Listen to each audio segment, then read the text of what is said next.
Today I'm working on a 2004 Honda Civic, and the oil pressure light is intermittent, but after you drive it for a while, it stays on, and the engine sounds good. I don't believe that we actually have an oil pressure problem, but nonetheless the light is on. So I picked up from Napa an oil pressure switch.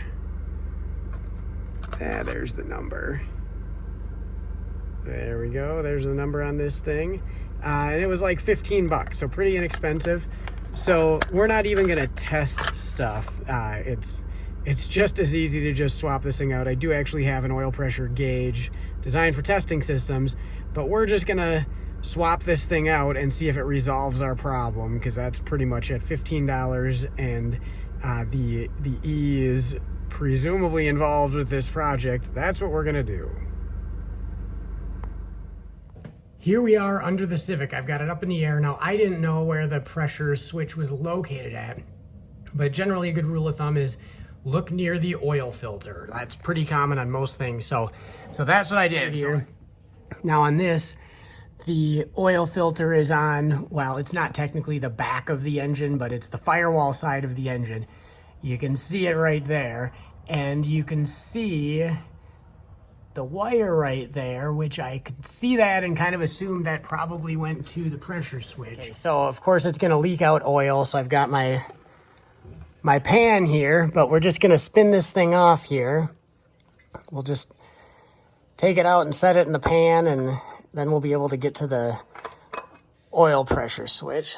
So it looks like the oil filter drained out mostly back into the engine, because I did not have a lot of oil come out. And now, if I can get the light on it, you can see there is the switch right there. I'm having some focus issues, but there you go. So we're also gonna make sure that the wire's making a good, the clip or whatever's making a good connection on it. But there it is. So now we should have good enough access to get in there and pull it out. There, I've got the wire off of it. There's the pressure switch. It's 24 millimeter, and there's stuff in the way, so you can't really put a socket on it, but you can get a wrench up in here. So we're gonna get a wrench on it, and it shouldn't be ridiculously tight, and it's not.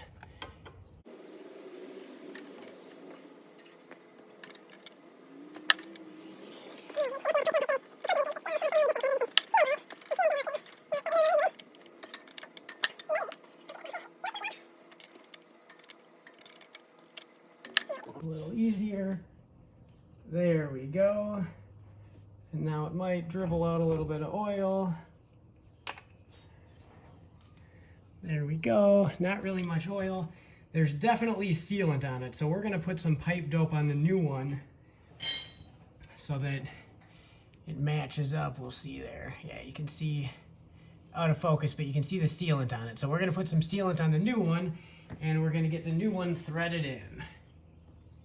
Okay, there's our sealant on the new one. I was careful not to get it all the way on the end there, like in the switch or anything, but put plenty of it on there, and then we'll see if I can feed it up in here and see where I'm going. There we go.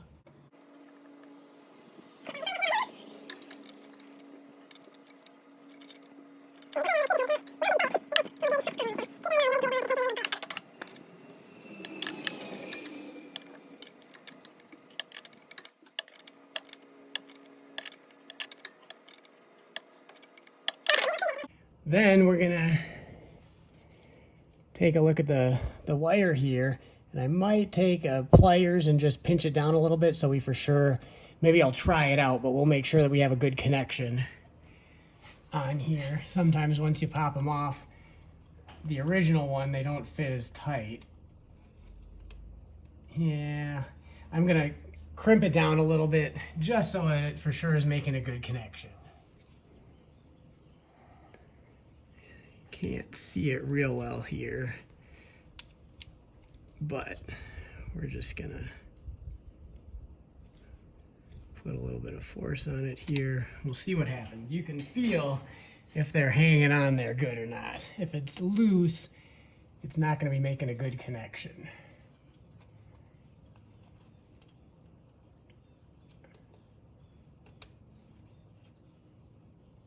Okay, that is a much better connection than at first.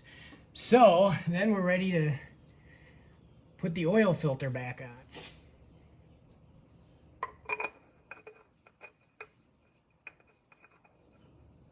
Can you guys see if I'm getting it on straight? I can't see. There we go. Spin that on. What they say is turn it until the gasket hits and then go another quarter of a turn. I probably go a little bit more than that. Sometimes they're a fight to take them off, but I'd rather run into that than have one fall off when you're going down the highway.